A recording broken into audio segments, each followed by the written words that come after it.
आपको बताएं कि अमेरिकी मीडिया ने दावा किया है कि इसराइल ने जवाबी कार्रवाई करते हुए ईरान के सूबे अस्फहान पर हमला कर दिया। खबर एजेंसी के मुताबिक इसराइल ने ईरान पर हमला करने के लिए मिसाइल और ड्रोन्स का इस्तेमाल किया। ईरान समेत शाम और इराक में शदीद धमाकों की आवाजें सुनी गई।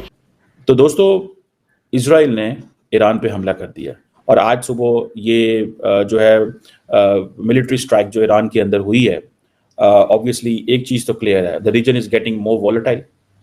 ठीक है जी। और पाकिस्तान की सरहद ईरान के साथ मौजूद है। So the more it get volatile, हमारे लिए मसाइल पैदा हो सकता है। इजराइल ने ईरान पर हमला कर दिया है। जो मीडिया सोर्सेज बता रहे हैं कि ईरान में इस्फहान और कुछ और जगहों पर धमाकों की आवाजें सुनी गई हैं, कि ईरान ये कह रहा है कि वहां पर ज़लज़ला आ गया है। इजराइल ने पहले बोला था, वार्निंग दी थी कि ईरान के साथ जो लड़ाई है खत्म नहीं हुई है।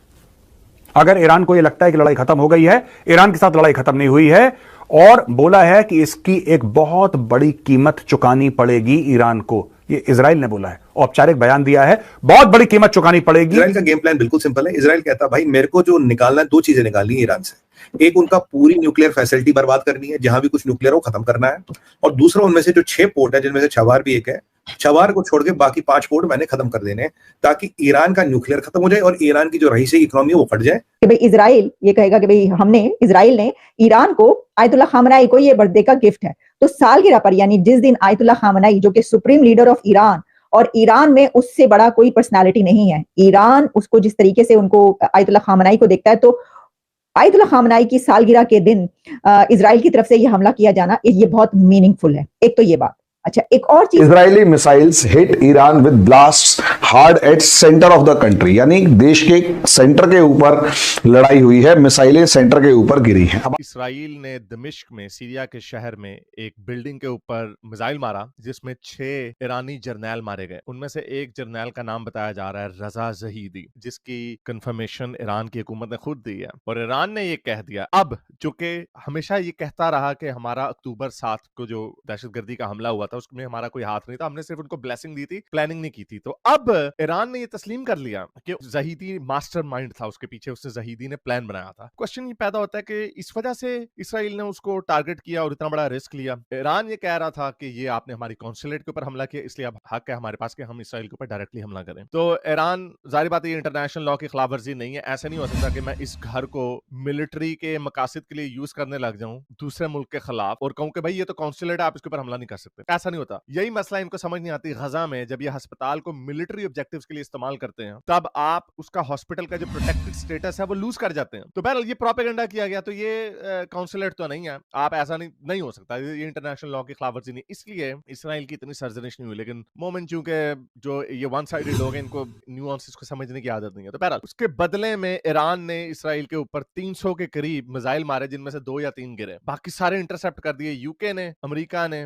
फ्रांस ने और इसराइल ने खुद भी। तो अब क्या होगा? अब ईरान की जान बनी हुई थी। ईरान ने कहा कि यार हम पे हमला करोगे तो हम बड़ा सख्ती से करेंगे। भाई तुम्हारे हमलों का क्या फायदा है? तुम 100 मिसाइल फेंको, उनमें से 2 गिरते हैं, तो तुम्हें 3000 फेंकने पड़ेंगे कोई सिग्निफिकेंट किस्म का डैमेज करने के लिए। लेकिन उसके बदले में उन्होंने ईरान का चपा चपा पेल देना। तो गिदड़ धपकियां फेस सेविंग थी, बल्कि ईरान की तो खुद बड़ी धुलाई हो रही है, पाकिस्तानी बड़ा उसको धो रहे हैं। तो इसराइल ने इस मौके को बार्गेनिंग चिप के ऊपर इस्तेमाल कैसे किया? अब की खबर ये है, जिसके ऊपर ये वीडियो है, खबर ये है कि इसराइल ने बैक चैनल पे अमेरिका को, क्योंकि अमेरिका मिडल ईस्ट में जंग नहीं करना चाहता, इलेक्शन का साल है, बाइडेन पहले बड़ा बदनाम हो चुका है जंगों के हवाले से, यूक्रेन की जंग, ये वाली जंग, अभी तीसरी जंग छिड़ जाएगी और इलेक्शन का साल है, तो अमेरिका जंग में नहीं जाना चाह रहा। और इस हमले से पहले तक कितनी जबरदस्त मास्टर स्ट्रोक खेली है इसराइल ने। इस हमले से पहले तक बाइडेन ने बयानात भी दे दिए कि हम तुम्हारे साथ नहीं है इसराइल के, रफा में मत जाना। इसी वजह से रफा में अब तक इसराइल नहीं गया था। तो इसराइल ने जान के इसको एस्केलेट किया, उसको मारा जहीदी को। अब ये नहीं पता कि उनको पता था इस बात का कि जहीदी मास्टरमाइंड है, क्योंकि इसराइल ने ये नहीं कहा, ईरान ने कहा कि हाँ हमने प्लानिंग की। और ईरान ने क्यों कहा? ईरान ने इसलिए कहा क्योंकि लोग उसको पेल रहे हैं कि तुमने 300 मिसाइल मार दी, उनका एक बंदा नहीं मारा। तो ईरान ने उसको काउंटर करने के लिए कहा कि हमने तो उनके 1200 बंदे मारे थे, ये जहीदी जो था ये हमारा बंदा, उन्होंने अगर हमारे 6 जर्नल मार दिए, हमने उनको 1200 शहरी मार दिया। ये वजह थी ईरान का इकरार जुर्म करने के लिए, जो कि आज तक उसने अब तक इकरार नहीं किया था। तो एनीवे, तो ये प्रेशर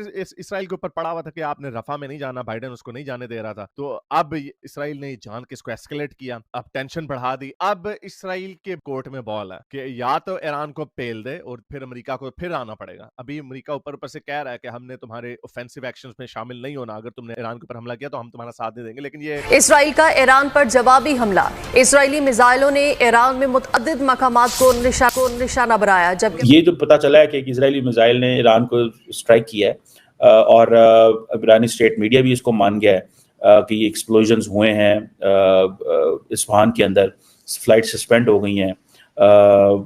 ईरान इसको टेक्निकली अभी डाउन प्ले कर रहा है, शोर नहीं डाल रहा, बिकॉज जितना ज़्यादा इसको हाईलाइट करेगा उतना ज़्यादा फिर अवाम के सामने जवाब देना पड़ता है। ईरान जो है वो हाई अलर्ट पे था और रहा है। ईरान आपको पता है पहले ही 300 से ज़्यादा ड्रोन मार चुका था, लेकिन चले कोई भी नहीं थे। अभी मैं न्यूक्लियर वालों को भी देख रहा था कि जो IEA international atomic energy agency वो भी कह रही है कि न्यूक्लियर साइट्स पे कोई हमले नहीं हुए। सो न्यूक्लियर साइट्स पे तब हमले होते हैं जब बिल्कुल एग्जिस्टेंशियल थ्रेट होता है, बिकॉज उस वक्त आपको पता होता है कि भाई चीजें अब नहीं होंगी। इसके जो नटांस न्यूक्लियर फैसिलिटी है उसकी ईरान की, वो कोई 120 किलोमीटर के डिस्टेंस पर है इस्फहान से। तो अगर ईरान की nuclear facility 120 kilometre from Isfahan है, नटांस, तो वहां पर हमला किया जाना, यानी सिर्फ 120 किलोमीटर के फासले पर हमला किया जाना इजराइल की तरफ से, ये इसलिए मीनिंगफुल है कि इजराइल ने ये बताया है कि हम वहां पर भी अटैक कर सकते थे। वैसे तो खबरें ये भी आ रही हैं कि इजराइल ने उसकी न्यूक्लियर को निशाना बनाया है, वहां पर हिट किया, बल्कि खबरें तो ये भी चल रही हैं कि इजराइल की तरफ से जो हमला किया गया है उसमें रडार सिस्टम जो है ईरान का, उसको निशाना बनाया गया है, रडार सिस्टम को टारगेट किया गया। अच्छा, रडार सिस्टम कोई भी जब टारगेट किया जाता है तो उसकी सबसे बड़ी वजह ये बड़ी मतलब एक अक्लमंदी की बात इसलिए कही जाती है, जो कि आप कह सकते हैं कि वॉर गेम्स जो होती हैं उसके अंदर ये बात कही जाती है कि जब किसी का रडार सिस्टम को निशाना बनाया जाता है तो उसमें उसकी वजह ये होती है कि अगर रडार नकारा हो जाए, वो सिस्टम जो है वो यूजलेस हो जाए, वो चलना बंद कर दे, तो फिर उस कंट्री के पास ये कैपेबिलिटी नहीं रहती कि वो रडार सिस्टम के थ्रू जहां जहां देख सकता है वो वहां पर नहीं देख पाएगा। तो उसकी जो एनिमी फोर्सेस जो भी एक्टिविटीज कर रही होंगी वो उसको नजर नहीं आएंगी और उसके पास बचाव की जो कैपेबिलिटी है वो कम हो जाएगी, क्योंकि उसे ये पता नहीं, उसका रडार ये नहीं बता रहा कि कितने एयरक्राफ्ट्स आए हैं, कितने ड्रोन्स आए हैं, कितने मिसाइल्स आए हैं, जो कि कहां से हमला हो रहा है। ऐसी बहुत सारी बातें जो कि बड़ी टेक्निकल कन्वर्सेशन हो सकती है, किसी एक्सपर्ट से ही बात की जा सकती है उसके ऊपर, लेकिन ये बात अपनी जगह पर कि अगर रडार सिस्टम को निशाना बनाया गया तो उसकी वजह यही होती है। ऐसा मैंने आपको बताया कि रॉयटर्स से लेकर जितने भी इंटरनेशनल मीडिया वो उसको बता रहा है, और जो रॉयटर्स है वो इसको ये कह रहा है कि इजराइल हैज अटैक्ड ईरान, और उन्होंने कहा है कि 3 people with familiar matter, उन्होंने कहा है कि ईरानियन स्टेट मीडिया रिपोर्टेड, जो फारस उनका मीडिया है ईरान का, उसने इसको रिपोर्ट किया है कि हाँ ईरान पर हमला हुआ है। इंटरनेशनल ताकतें जो है they can't play a role. मेरा इसमें बड़ी क्लियर मुझे अंडरस्टैंडिंग हो गई है जी इंटरनेशनल सिस्टम की, बड़ी क्लियर अंडरस्टैंडिंग है international system. The international powers can not play a role. Chinese are too selfish, great powers are too one sided. कि अमन जो लाना है वो उस किसी के बस के काम नहीं है। ठीक है जी, अभी तो ईरान के फॉरेन मिनिस्टर ने ये कहा था कि हम जल्दी रिस्पॉन्ड करेंगे, लेकिन अभी रिपोर्ट किया जा रहा है कि ईरानी जो हुकाम है वो कह रहे हैं कि हम इमीडिएट रिटेलिएट नहीं करेंगे। ये बेसिकली ये जो टाइम बोरिंग की जा रही है ना दोनों तरफ से, ये भी एक डीएस्केलेशन का स्टाइल है। और फिर जनाब इसके अंदर एक बात अब आप ये याद रखिएगा कि इससे पहले, यानी ये जो इजराइल की तरफ से हमला किया गया है, तो हिजबुल्लाह की तरफ से इजराइल की कई बेसिस को निशाना बनाया गया, और इसके अंदर भी ये कहा जा रहा है कि इजराइल ने ईरान की एयरबेस को निशाना बनाया। तो हिजबुल्लाह के हमले इजराइल पर जारी हैं, यानी वो जो एक बड़ा ईरान की तरफ से अटैक था वो तो था, लेकिन इसी के साथ हिजबुल्लाह ने उसके बाद भी हमले किए। तो इजराइल की तरफ से हिजबुल्लाह पर भी हमला हुआ है, सिर्फ ईरान पर नहीं हुआ, इस्फहान पर नहीं हुआ, हिजबुल्लाह पर भी हुआ। अच्छा, ये सिचुएशन हमें ये बता रही है कि ये मामला एस्केलेट हो रहे हैं, ये सिचुएशन बहुत एस्केलेट हो रही है, बहुत ज्यादा बढ़ रही है। इसकी वजह ये है कि जो हमास के लीडर इस्माइल हनिया के मुतालिक कहा जा रहा है कि वो टर्की जा चुके हैं। तो टर्की में जाहिर है कि कोई मीटिंग्स या इस वक्त टर्की भी इसके अंदर शामिल हो चुका है और उसकी साइड हमास की तरफ है, और जो अरब्स हैं वो ऑलरेडी इस कश्मकश में है, शशपंज में है कि क्या करें, किस तरफ जाएं। तो ये सारा सिनेरियो ये बताता है कि हालात जो हैं वो खराबी की तरफ जा तो रहे हैं। ये यूज करेंगे, या तो इजराइल के अगेंस्ट यूज करेंगे या अमेरिका के अगेंस्ट यूज करेंगे। और प्रॉब्लम उसमें है, अगर इन्होंने एक बार न्यूक्लियर यूज कर दिया जो वापस रिटेलिएशन आएगा, मुझे नहीं लगता कि 2026 या 27 का साल ईरान देख पाएगा। जो अगर आप ईरान की गृह दशा भी स्टडी करें तो 2027 का साल देखना मुझे नहीं लगता ईरान देखेगा, क्यों? क्योंकि देखिए जो कल इन्होंने मिलिट्री बेस पे अटैक किया, ये चाहते थे तो सीरियन एम्बेसी पे, सीरिया में जो इनकी एम्बेसी पे अटैक हुआ था वैसे ही अटैक करके खत्म कर देते। इन्होंने 300 मिसाइल आ गई, जिसमें क्रूज मिसाइल थे, जिसमें अपने आपके आईसीबीएम्स थे और जिसमें आपके ड्रोन्स थे। अगर इजराइल का आयरन ड्रोम काम नहीं करता, अगर इजराइल ने जो नई टेक्निक निकाली है डिकॉय प्लेन्स ऊपर छोड़ने की, अगर वो काम नहीं करती, 99.9% चीजें इन्होंने रोक दी, अगर वो नहीं रोकती तो ये पूरे इजराइल को बर्बाद करने की ईरान की इंटेंशन ये सिद्ध हो गई है, क्लियर हो गई है, दुनिया को कोई डाउट नहीं होना चाहिए।